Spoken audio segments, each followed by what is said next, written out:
Olá, meus irmãos, Deus os abençoe.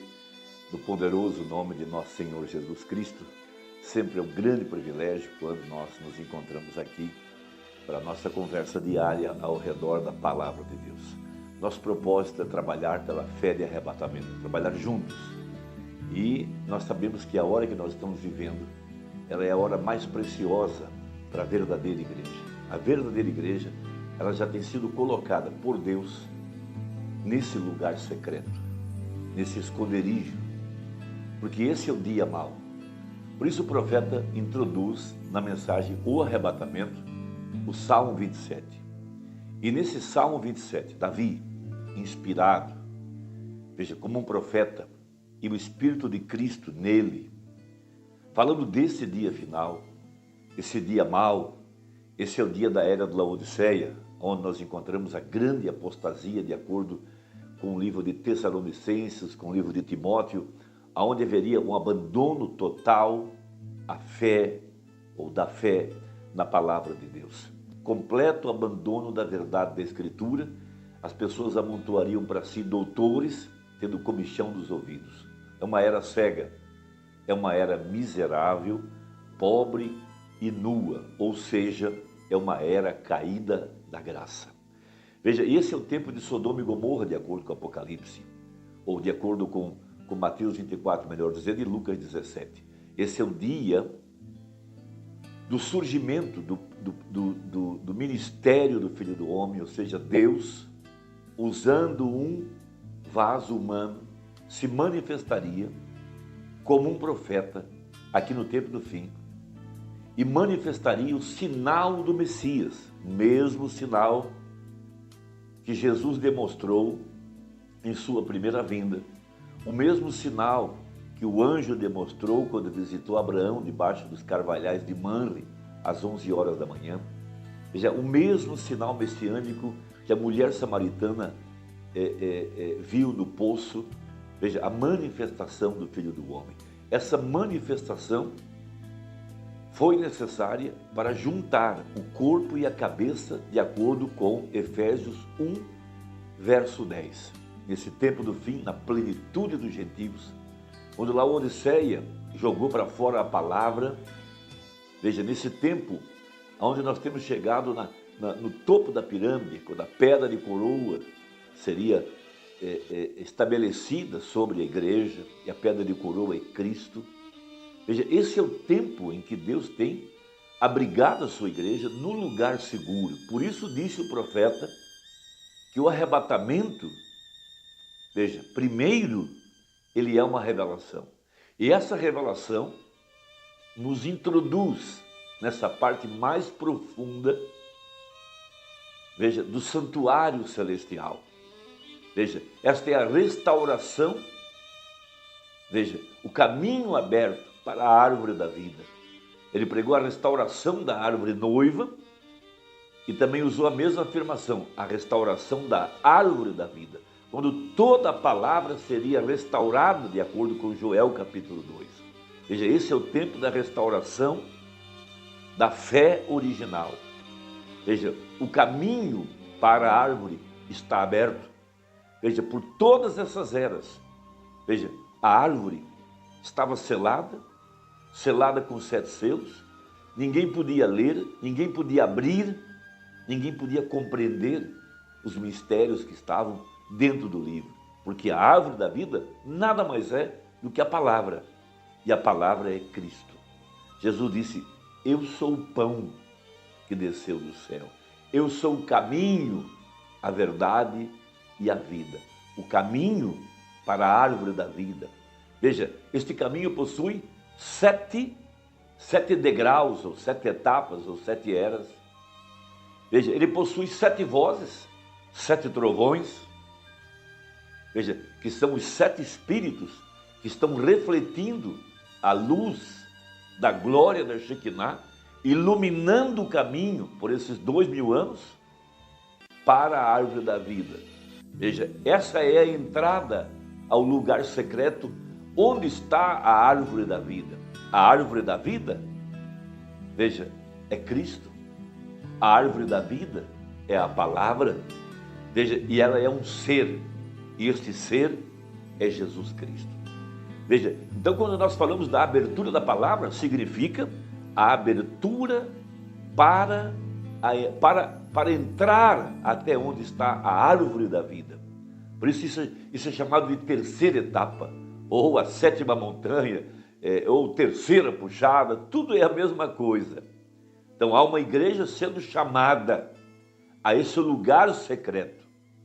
Veja, ela é chamada a entrar nesse santuário celestial, aonde está Cristo, no trono, no altar, aonde aqueles 4 animais de Apocalipse 4, de Isaías 6, de Ezequiel 1, veja, os mesmos de Gênesis 2, cercando a árvore da vida. Em Gênesis, nós temos um querubim com uma espada desembainhada, inflamada, guardando o caminho para a árvore da vida. Mas aqui no tempo do fim, no tempo da águia voando, veja, a espada cai na mão desse 4º querubim, a águia, o profeta, para abrir o caminho para a árvore da vida, para comer da palavra, comer da verdade que estava escondida, que não pôde ser compreendida durante todo esse tempo, porque durante as 7 eras eram apenas reformadores. No passado, os profetas, a eles não foi revelado esse mistério das 7 igrejas, porque quando Deus pergunta para Zacarias sobre os 7 castiçais, ele disse: olha, eu não sei nem do que se trata. Ele não conhecia o mistério.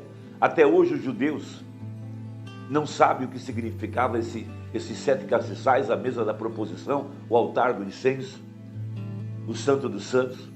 Eles apenas guardavam tradições, eles apenas estavam guardando o tipo, a sombra, mas não sabem nada do real. Agora, aqui nesse dia, nos está prometido em Apocalipse 2, verso 7. É um dos 7 mistérios que aquelas 7 vozes de Apocalipse vieram revelar. Esses mistérios estão produzindo em nosso coração a fé de arrebatamento. Então temos o seguinte, Apocalipse 2, verso 7. Quem tem ouvidos, ouça o que o Espírito diz às igrejas. Ao que vencer, dar-lhe-ei a comer da árvore da vida que está no meio do paraíso de Deus. Veja que promessa fantástica para nós nessa hora, aqui no tempo do fim. Esta árvore não esteve acessível durante as 7 eras da igreja. Claro que não. Apocalipse 5 disse que havia 7 selos envolvendo a árvore.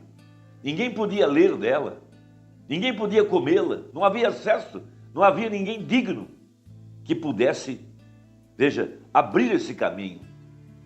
Mas quando nosso sumo sacerdote aparece fora do véu, em Apocalipse 10, para mostrar que Deus havia aceitado o sangue sobre o propiciatório e que agora o caminho estaria aberto para a verdadeira igreja. Veja que promessa fantástica. Veja, a árvore da vida, o caminho para a eternidade, o caminho para voltar à eternidade, porque era desta árvore que Adão e Eva deveriam ter comido e viver eternamente. Veja, agora esse caminho, o grande segredo que essas 7 vozes vieram revelar em Apocalipse 10, que não pôde ser escrito, mas já estava no livro, diz o profeta, nas 7 eras da igreja.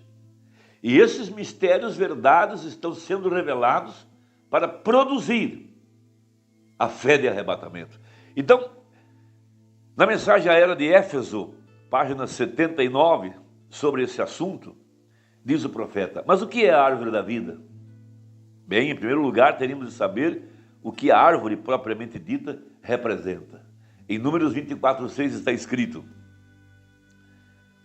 quando Balaão descreveu Israel, ele disse que, como árvores de sândalo, o Senhor os plantou. Árvores, por toda a Escritura, referem-se a pessoas, como no Salmo 1. Portanto, a árvore da vida deve ser a pessoa da vida. E essa é Jesus. Veja, o acesso à revelação completa da palavra, o retorno à árvore da vida. Agora, no jardim do Éden havia duas árvores situadas no meio dele. Uma era a árvore da vida e a outra era a árvore da ciência do bem e do mal. O homem devia viver da árvore da vida, porém não devia tocar da outra árvore, senão morreria. Mas o homem tomou da outra árvore e quando o fez, a morte entrou nele pelo seu pecado e ele ficou separado de Deus. Agora, esta árvore, lá atrás no Éden, esta árvore que era fonte de vida, era Jesus. Em João capítulo 6 a 8, Jesus se apresenta como a fonte de vida eterna. Veja, ele chamou a si mesmo de pão do céu. Ele falou em dar a si mesmo, e que se um homem comesse dele, nunca morreria. Veja, ele proclamou que conheceu Abraão e que antes de Abraão ele era. Ele profetizou que ele mesmo lhes daria águas vivas, que se um homem bebesse jamais teria sede novamente. Ele disse isso para a mulher do poço, veja, mas viveria eternamente. Ele mostrou-se como o grande eu sou. Ele é o pão da vida, o manancial da vida, o eterno, a árvore da vida, que estava lá atrás no Éden, no meio do jardim, assim como ele estará no meio do paraíso de Deus. Então, que promessa maravilhosa para a igreja aqui no tempo do fim. Veja, por isso esses selos teriam que ser abertos, porque a abertura desses selos, veja, é o caminho de volta à árvore da vida. Por isso a espada cai na mão do profeta no Quênio Sabino.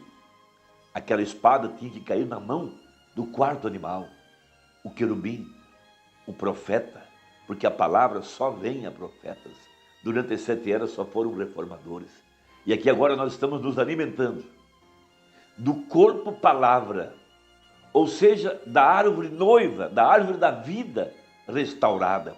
Tudo aquilo que os mensageiros, os reformadores, não puderam explicar, não conseguiram conectar ou concluir todos os mistérios, nesse dia que nós estamos vivendo, cada verdade oculta estaria revelada. O pão estaria maduro para a verdadeira igreja, para que ela pudesse retornar à eternidade, para produzir em nós as promessas que estão no livro de Efésios.